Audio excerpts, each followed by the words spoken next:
আসসালামু আলাইকুম প্রিয় শিক্ষার্থীরা, কেমন আছো সবাই? আশা করি সবাই ভালো আছো। ইজি এডু এর পক্ষ থেকে ষষ্ঠ শ্রেণীর গণিত বিষয়ের সপ্তম অধ্যায় অর্থাৎ বীজগাণিতিক রাশির জগৎ এই অধ্যায় আজকে 7 নম্বর পর্ব। তো আমি গত প্রথম থেকে শেষ যে 6টি পর্ব দিয়েছি সেই 6টি পর্বে আমি 160 পৃষ্ঠা পর্যন্ত আলোচনা করেছি। তো আজকে এই 7 নম্বর পর্বে আমি তোমাদের এই 161 পৃষ্ঠার এখান থেকে শুরু করবো, একক কাজ থেকে। তো ভিডিওটি প্রথম থেকে শেষ পর্যন্ত দেখার অনুরোধ রইল সবাইকে।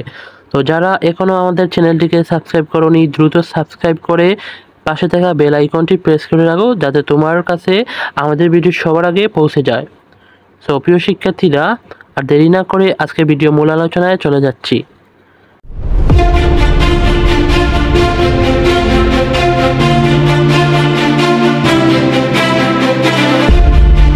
তো প্রিয় শিক্ষার্থীরা, এখানে আমরা একটি একক কাজ দেখতে পাচ্ছি, একটি ছক অর্থাৎ ছক নম্বর 7। তো এখানে কি বলা আছে আমরা একটু আগে পড়ে নিই। তো এখানে এই কলামে দেওয়া আছে ক্রমিক নম্বর, এখানে আছে বীজগাণিতিক রাশি, এখানে হলো এক্স যুক্ত পদ, তারপরে হলো এক্স এর সহগ, ওয়াই যুক্ত পদ, ওয়াই এর সহগ। তো প্রিয় শিক্ষার্থীরা, তোমরা এখানে দেখতে পারবে যে এখানে দুইটি তারা করে দিয়েছে, আমরা 3 থেকে বাকিগুলো করব। তো আমরা এখন 1 এবং 2 কীভাবে করছে আগে তোমাদেরকে একটু বুঝিয়ে দিই। তো এখানে তোমরা দেখতে পাচ্ছ যে 3x - 4yz এটি একটি বীজগাণিতিক রাশি। তো এখানে এই যে চলক আছে, তাহলে আমরা এটিকে বীজগাণিতিক রাশি বলতে পারবো। তাহলে এখানে কি বলছে যে x যুক্ত পদ, তো এখানে x যুক্ত পদ কি 3x। আমরা পদ সম্পর্কে পূর্বের ভিডিওতে ভালো করে আলোচনা করেছি, তোমরা সেই ভিডিও দেখার সুবিধার্থে আমি প্লেলিস্টের লিঙ্ক ডেসক্রিপশন বক্সে দিয়ে দিব, তোমরা সেখান থেকে সেই পর্বগুলো দেখে আসতে পারো। তো এখানে x যুক্ত পদ হলো 3x, তারপর x এর সহগ হলো 3, অর্থাৎ চলকের সাথে যেটি গুণ থাকে সেটি হলো সহগ। তারপর y যুক্ত পদ হলো -4yz, আর y এর সহগ হলো -4z, অর্থাৎ যেটি সহগ বলবে সেটি বাদে বাকি সবগুলো তার সহগ। তো আশা করি এখন আমরা বাকিগুলো সমাধান করতে পারবো। তো আমি এখন 3 নাম্বার থেকে এই বাকিগুলো সমাধান দেখিয়ে দিচ্ছি। তো প্রিয় শিক্ষার্থীরা, এই যে আমি তোমাদেরকে এখন 3 নাম্বার থেকে এখন দেখিয়ে দিব। এই যে 3 নাম্বারে দেওয়া আছে px - 2/3y, এটি একটি বীজগাণিতিক রাশি। তো এখানে আমরা x যুক্ত পদ খুঁজে নিব। এই 3 নাম্বারের x যুক্ত পদ হলো px, অর্থাৎ এটি। তাহলে আমরা এখানে লিখব px, তারপর এটা আমি কালার চেঞ্জ করে নিই। তো তারপর বলছে যে x এর সহগ, তাহলে প্রিয় শিক্ষার্থীরা x এর সহগ কি হবে p, এখানে p লিখব। তারপর y যুক্ত পদ হলো -2/3y, তাহলে আমরা এখানে লিখব -2/3y। তারপর y এর সহগ, তো y এর সহগ হবে -2/3। আই হোপ প্রিয় শিক্ষার্থীরা 3 নম্বর সমাধানটি বুঝতে পেরেছ। তো 4 নম্বর যে রাশিটি আছে সেটি হলো abx + 23, তাহলে এটির x যুক্ত পদ হবে abx, x এর সহগ হবে ab, y যুক্ত পদ হবে নেই। কেমনে নেই? এই যে এখানে তোমরা লক্ষ্য করলে দেখতে পারবে যে এখানে 23 দেওয়া আছে, তাহলে প্রিয় শিক্ষার্থীরা এখানে কোনো y যুক্ত পদ নেই, তাহলে আমরা এখানে নেই লিখে দেব। যেহেতু y যুক্ত পদ নেই, তাহলে এর সহগ নেই, তাহলে আমরা এখানেও নেই কথাটি লিখে দিব। তো তারপর প্রিয় শিক্ষার্থীরা 5 নম্বরে যে রাশিটি দেওয়া আছে সেটি হলো 9 - 11bz, এটি একটি বীজগাণিতিক রাশি। তাহলে এটির x যুক্ত পদ কি এখানে দেওয়া আছে? নাই, তাহলে এই যে এখানে কোনো x যুক্ত পদ নেই, তাহলে আমরা এই কলামে নেই লেখার কথাটি লিখে দিব। তারপর যেহেতু x যুক্ত পদ নেই সেহেতু তার এই সহগ নেই, তা আমরা এখানে নেই লিখে দিব। তারপর শিক্ষার্থীরা বলছে যে y যুক্ত পদ, তাহলে এখানে কি y যুক্ত পদ আছে? নাই, তাহলে এইখানে আমরা নেই লিখে দিব। তারপর যেহেতু y যুক্ত পদ নেই সেহেতু তার সহগ নেই, তাহলে আমরা এই কলমটি নেইও লিখে দেব। আই হোপ শিক্ষার্থীরা বুঝতে পেরেছো। তো তারপর প্রিয় শিক্ষার্থীরা 6 নম্বরে যে বীজগাণিতিক রাশিটি দেওয়া আছে সেটি হলো 4x plus 12y minus 14z। তাহলে প্রিয় শিক্ষার্থীরা এখানে x যুক্ত পদ হবে 4x, x এর সহগ হবে 4, y যুক্ত পদ হবে 12y এবং y এর সহগ হবে 12। আই হোপ প্রিয় শিক্ষার্থীরা তোমরা 6 নম্বর সমাধানটি বুঝতে পেরেছো। তো এখন আমরা 7 নম্বর যেটি দেওয়া আছে বীজগাণিতিক রাশি সেটি হলো pxy। তাহলে x যুক্ত পদ হবে pxy এবং x এর সহগ হবে py, অর্থাৎ সহগ হলো যেটি সহগ বলো, যেমন x এর সহগ বলছে তাহলে x বাদে যেগুলো থাকবে সেটি হলো এই x এর সহগ। তারপর y যুক্ত পদ হবে pxy, তাহলে এখানে y এর সহগ হবে y বাদে px। তাই হোক প্রিয় শিক্ষিতা তোমরা এই ছক নম্বর 7 ভালো করে তোমরা বুঝতে পেরেছো। তো প্রিয় শিক্ষিতা আমাদের ভিডিওগুলো তোমাদের কেমন লাগে অবশ্যই কমেন্ট বক্সে লিখে যাবে। তো তারপর আমরা এখন এই যে সদৃশ ও বিসদৃশ অর্থাৎ লাইক অ্যান্ড আনলাইক টার্মস এটি পড়ব। তো এটা বোঝার আগে আমাদের সদৃশ ও বিসদৃশ বলতে কি বুঝি সেটি আগে জানবো। তো প্রিয় শিক্ষার্থীরা আগে আমরা জানবো সদৃশ পদ বলতে কি বোঝায়।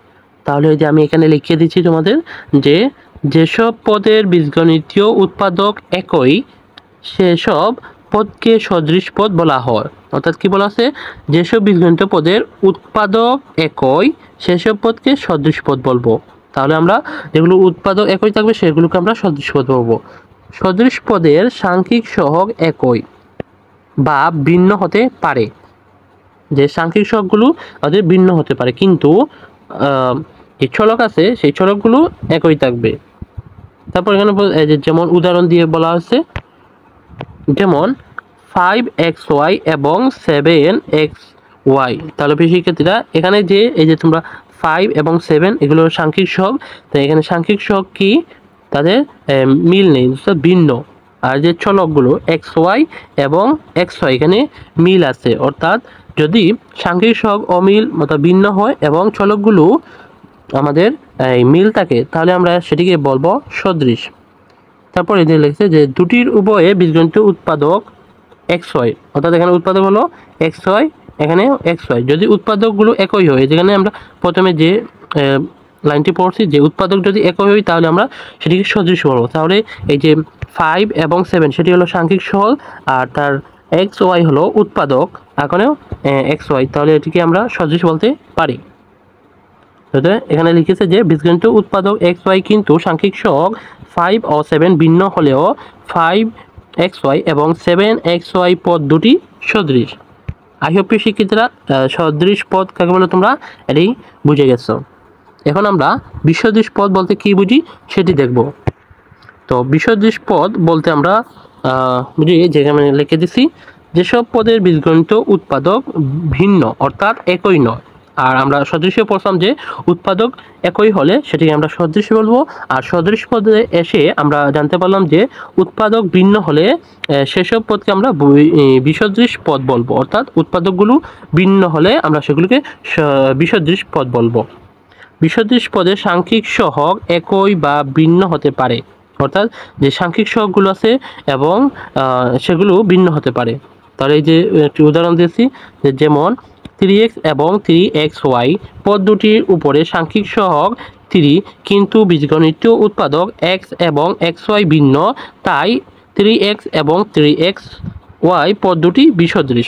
অর্থাৎ এই যে 3x এবং এখানে 3xy এই দুটি পদের সাংখ্যিক সহগগুলো মিল আছে কিন্তু যে উৎপাদক সেগুলো মিল নেই। তাহলে আমরা শিক্ষার্থীরা বলতে পারি যে বিসদৃশ পদের উৎপাদক ভিন্ন হলে বা সাংখ্যিক সহগ একই হতে পারে বা ভিন্ন হতে পারে, এরকম হলে সেটিকে আমরা বিসদৃশ পদ বলবো। তাই হোক প্রিয় শিক্ষিতা তোমরা সদৃশ পদ এবং বিসদৃশ পদ কি বুঝতে পেরেছো। তো এখন আমরা মানে যে কি বলা আছে বইয়ে আমরা একটু পড়ে নিব। তো এখানে বলা আছে যে সামিরা ও অনন্যারা দোকানে গেল, দোকান থেকে সামিরা 5টি কলম ও 3টি খাতা এবং অনন্যা 4টি কলম ও 2টি পেন্সিল ক্রয় করে। তো তোমরা নিশ্চয়ই বলতে পারবে দুজনের কেনা জিনিসগুলোর মধ্যে কোন জিনিসটি একই বা মিল রয়েছে। তাহলে আমরা বলতে পারি যে একই রকম যেই জিনিস সেটি হলো কলম, অর্থাৎ সামিরা অনন্যা তারা একই জিনিস কলম কিনছে, দুজনের ক্রয় করেছে, এটি হলো সদৃশ জিনিস। তারপর বলা আছে তারা দুজনে আরও দুটি ভিন্ন জিনিস খাতা ও পেন্সিল কিনেছে, তাহলে ওই ভিন্ন জিনিস দুটো হলো বিসদৃশ জিনিস। তাহলে সদৃশ ও বিসদৃশ সম্পর্কে তোমাদের কিছুটা ধারণা হয়ে গেছে। তাই সেক্ষেত্রে আমরা সদৃশ এবং বিসদৃশ পদটি বুঝে গেছি। তারপর এখানে লেখা আছে এবার চলো বীজগাণিতিক রাশির মধ্যে সদৃশ ও বিসদৃশ পদ খোঁজার চেষ্টা করি। নিচে বীজগাণিতিক রাশি নিবিড়ভাবে পর্যবেক্ষণ করো। তো এই যে প্রিয় শিক্ষার্থীরা তোমাদের এখানে দুটি বীজগাণিতিক রাশি দিছে। তো এক নম্বর হলো 2x + 3x, তারপর এই যে 5ab y - 7yba, এবং 3 নম্বর যে রাশিটি সেটি হলো -xyz + 11yxz। তাহলে প্রিয় শিক্ষার্থীরা এই তিনটি রাশির মধ্যে আমরা এখন নিবিড়ভাবে পর্যবেক্ষণ করব। যে তোমরা লক্ষ্য করলে দেখতে পারবে এখানে এই যে 2x যে পদ এবং 3x পদের মধ্যে মিল আছে x, অর্থাৎ এই উৎপাদক অর্থাৎ 2x এর উৎপাদক হবে 2x এবং 3x পদের উৎপাদক হবে 3 এবং x। তাহলে এখানে মিল কি, এই x এর মিল আছে, অর্থাৎ এই উৎপাদকগুলোর মিল আছে, কিন্তু এই যে সাংখ্যিক সহগ সেটির কোনো মিল নেই। তাহলে প্রিয় শিক্ষার্থীরা আমরা যদি এটিকে বলি তাহলে এটি হবে আমাদের সদৃশ পদ, অর্থাৎ উৎপাদক যদি মিল থাকে তাহলে আমরা সেটিকে সদৃশ পদ বলবো। তাহলে এই এক নাম্বার এটি যে রাশিটি সেটি আমরা বলতে পারি এটি একটি সদৃশ পদ।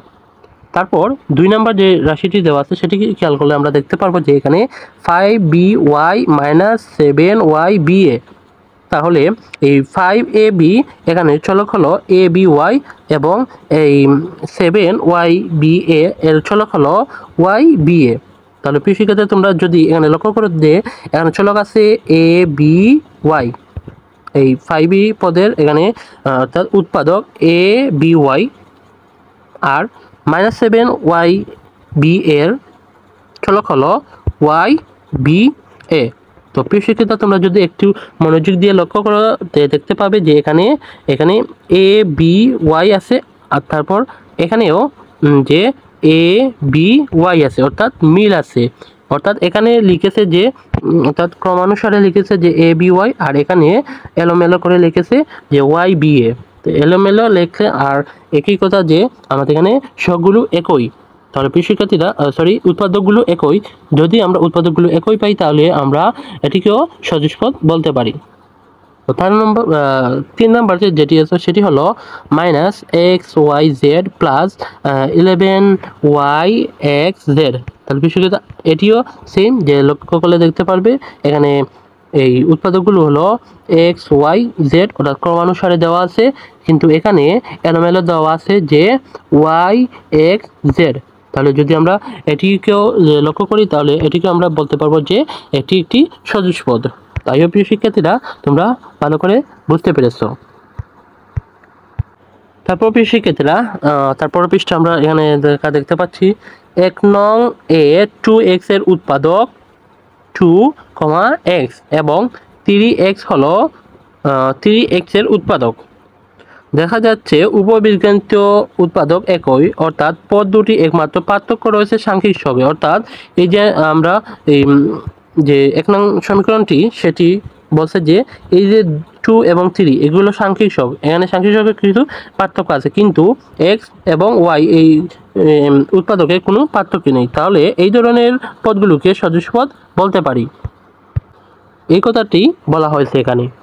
তারপর বলা আছে এভাবে 2 এবং 3 নং রাশি পদগুলো সদৃশ পদ হবে কি না ভেবে দেখো। তো আমরা একটু আগে যে দেখলাম যে 2 নং এবং 3 নং রাশিটিও সদৃশ পদ হবে, কারণ এখানে যে এ বি ওয়াই ক্রমানুসারে লেখা আছে আর এখানে এলোমেলো লেখা আছে, কিন্তু এগুলোর যে উৎপাদকগুলো সেটি সমান, অর্থাৎ এ বি ওয়াই এখানেও আছে এ বি ওয়াই এখানে আছে, তাহলে আমরা এটিকেও সদিশ পদ বলতে পারি। এবং 3 নম্বর সমীকরণটি যদি আমরা লক্ষ্য করি তাহলে দেখতে পাবো এখানেও যে এক্স ওয়াই জেড উৎপাদক আছে, এখানেও এক্স ওয়াই জেড উৎপাদক আছে, তাহলে এখানে মিল আছে। অর্থাৎ এটা আমরা উত্তরে লিখবো যে হ্যাঁ, এটা উত্তর লিখবো হ্যাঁ, এইটা লিখে দিলে হয়ে যাবে। তো তারপর লিখে আছে অপরদিকে 4, অর্থাৎ 4 নং একটি সমীকরণ, সেটি হলো 3xy - 2y এবং 5 নং 13p প্লাস 13q এবং 6 নং রাশিটি হলো 2ab plus 5a minus 19c। রাশিগুলো পর্যবেক্ষণ করে দেখা যায় 4 নং এর 3xy এবং -2y পদ দুটি বীজগণিত উৎপাদক ভিন্ন। অর্থাৎ এই তোমরা 4 নম্বর যে সমীকরণটি দেওয়া আছে এখানে লক্ষ্য করলে দেখবে যে এই যে এখানে উৎপাদক এক্স ওয়াই আর এখানে শুধু ওয়াই, তাহলে এখানে যে বীজগাণিতিক রাশির পদ দুটির এই উৎপাদক ভিন্ন, তাই এ ধরনের পদগুলোকে বিসদৃশ পদ বলে থাকি। একাধিক পদের বীজগণিতীয় উৎপাদক ভিন্ন হলে এবং তাদের সাংখ্যিক সহগ সমান হলেও পদগুলো বিসদৃশ হবে। যেমন এই যেখানে দেওয়া আছে যে 13p প্লাস 13q, অর্থাৎ এখানে যে সহগগুলো 13, এখানেও 13 দেওয়া আছে, কিন্তু এর উৎপাদক p, এখানে q, এখানে কোনো অর্থাৎ সাংখ্যিক সহগে মিল আছে কিন্তু তাদের উৎপাদকগুলোর কোনো মিল নেই, তাহলে এরকম আমরা পদকে বিসদৃশ পদ বলে থাকি। এই যেখানে লিখে দিয়েছে যে এর 13p এবং 13q পদদ্বয় বিসদৃশ পদ। প্রায় প্রিয় শিক্ষার্থীরা আমরা এগুলো ভালো করে বুঝতে পেরেছি। তো এখন একটি জোড়ার কাজ দেওয়া আছে, সেই জোড়ার কাজটি কি বলা আছে, উভয়ই আলাদা আলাদাভাবে কমপক্ষে 5টি করে সদৃশ ও 5টি করে বিসদৃশ পদ লিখো, তারপর খাতা বিনিময় করে ভুল ত্রুটি চিহ্নিত করো, উভয় আলোচনা করে ভুল হলে সংশোধন করো। অর্থাৎ প্রিয় শিক্ষার্থীরা আমরা জোড়ার কাজ যেহেতু এটি দুজনে করবে, তো 5টি সদৃশ পদ একজনে লিখবো এবং আরেকজনে 5টি বিসদৃশ পদ লিখবে। তো এই 5টি সদৃশ এবং বিসদৃশ পদের মধ্যে ভুল ত্রুটি হয়ে থাকে, আমরা খাতাগুলো বিনিময় করে ভুল ত্রুটি হবে সেটি নিয়ে আলোচনা করব। তো প্রিয় শিক্ষার্থীরা এখন আমি তোমাদের এই জোড়ার কাজটির সমাধান দেখিয়ে দিচ্ছি। এই যে প্রিয় শিক্ষার্থীরা আমি এখানে তোমাদের জোড়া কাজটি দেখিয়ে দিচ্ছি। তো 1 নম্বরে আমরা লিখছি যে 5টি সদৃশ পদ, তাহলে এই যে 1 নম্বর হলো 5ab প্লাস 3ab, অর্থাৎ এখানে তোমরা লক্ষ্য করলে দেখতে পারবে যে এখানে সাংখ্যিক সহগ 5, এখানে হলো 3, অর্থাৎ কোনো মিল নেই, কিন্তু এদের উৎপাদকগুলো অর্থাৎ ab এখানেও আছে এখানেও আছে, তাহলে আমরা বলতে পারি যে এটি একটি সদৃশ পদ। তারপর 2 নম্বরে যে 7xyz - 4yzx, তাহলে শিক্ষার্থীরা এখানে যে উৎপাদকগুলো আছে xyz, এখানেও xyz আছে, অর্থাৎ এখানে কোনো এই ভিন্ন নেই, অর্থাৎ এখানে মিল আছে, তাহলে এটিকে আমরা সদৃশ পদ বলতে পারি। তারপর 3 নম্বর যে রাশিটি লিখছি সেটি হলো যে abc প্লাস 4acb, অর্থাৎ এখানে লক্ষ্য করলে দেখতে পারবে যে এখানেও উৎপাদক a b c, এখানেও a b c দেওয়া আছে, কিন্তু সাংখ্যিক সহগ এখানে কোনো মিল নেই, তাহলে আমরা যদি উৎপাদকগুলোর মিল পেয়ে থাকি তাহলে আমরা সেগুলোকে সদৃশ পদ বলবো। তারপর 4 নম্বরে 5pq - 2pq, অর্থাৎ এখানে সাংখ্যিক সহগ 5, এখানে হলো 2, কিন্তু এখানে উৎপাদক pq আর এখানে উৎপাদক pq, তাহলে এটিকে আমরা সদৃশ পদ বলতে পারি। তারপর 5 নম্বরে বলা আছে 7st প্লাস 2st, অর্থাৎ প্রিয় শিক্ষার্থীরা এখানেও যে উৎপাদক আছে এসটি, এখানেও এসটি দেওয়া আছে, অর্থাৎ মিল আছে, মিল থাকলে আমরা সেটিকেও সদৃশ পদ বলতে পারি। তো তারপর আমরা 2 নম্বরে দেখব যে 5টি বিসদৃশ পদ। তো 1 নম্বরে যে 5ab প্লাস 7bc, তো এখানে যে সাংখ্যিক সহগ 5, এখানে হলো 7, অর্থাৎ কোনো মিল নেই। তারপর যে উৎপাদকগুলো আছে ab, কিন্তু এখানে bc, এখানেও মিল নেই। যদি কোনো মিল না থাকে যে উৎপাদকগুলোর, তাহলে আমরা সেটিকে বিসদৃশ পদ বলবো। তারপর 2 নম্বরে আছে 6xyz - 3abc, অর্থাৎ এখানেও যে আমাদের উৎপাদকগুলো দেখতে পারবে যে xyz আর এখানে abc, তাহলে এখানে কোনো মিল নেই, মিল না থাকলে সেটিকে আমরা বিসদৃশ পদ বলবো। তারপর 3 নম্বরে 5xy - 2ab, এখানে সাংখ্যিক সহগ 5 আর 2, তাহলে এখানে সবগুলোর কোনো মিল নেই, কিন্তু উৎপাদকগুলো এক্স ওয়াই এখানে এ বি, তাহলে এটি তো কোনো মিল নেই, তাহলে এটিকেও আমরা বিসদৃশ পদ বলতে পারি।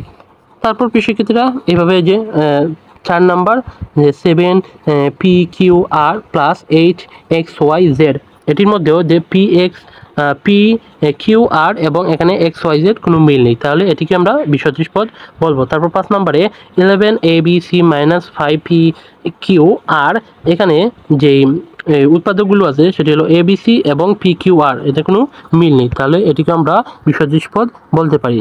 তো প্রিয় শিক্ষার্থীরা এই ছিল জোড়াই কাজটির সমাধান।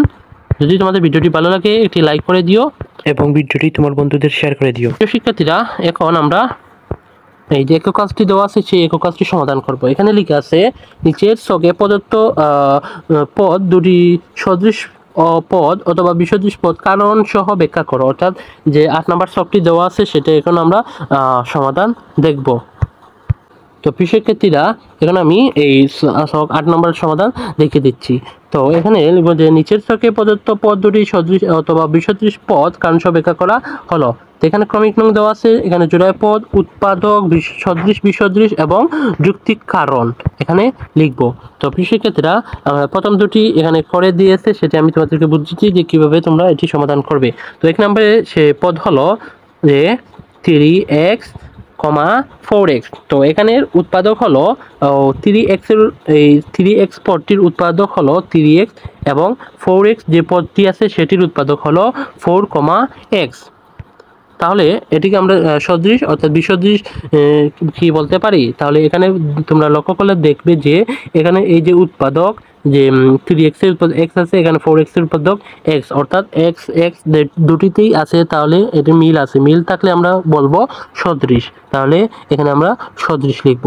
তারপর যুক্তিক কারণ লিখব যে উভয় বীজগণিতীয় উৎপাদক একই, যার কারণে আমরা এটিকে সদৃশ পদ বলতে পারি। তারপর 2 নম্বরে হলো যে পদ দুটি আছে সেটি হলো 5ax এবং 7aby।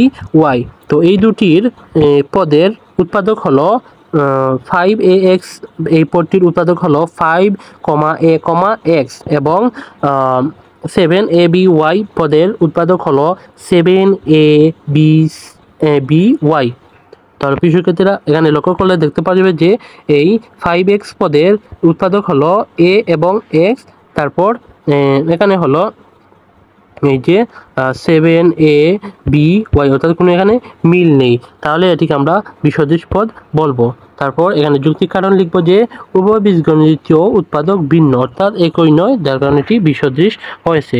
তারপর এখানে 3 নাম্বার থেকে আমরা দেখব। 3 নাম্বার বলা আছে যে 11xy মাইনাস 2/3yx।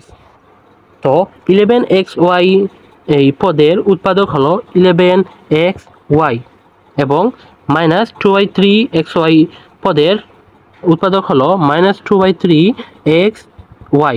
তাহলে প্রিয় শিক্ষার্থীরা এখানে লক্ষ্য করলে দেখতে পারবে যে এখানে যে xy উৎপাদক আছে, এখানেও xy উৎপাদক আছে, অর্থাৎ মিল আছে, তাহলে আমরা এটিকে সদৃশ বলবো এবং যুক্তির কারণ লিখব যে উভয় বীজগণিতীয় উৎপাদক একই।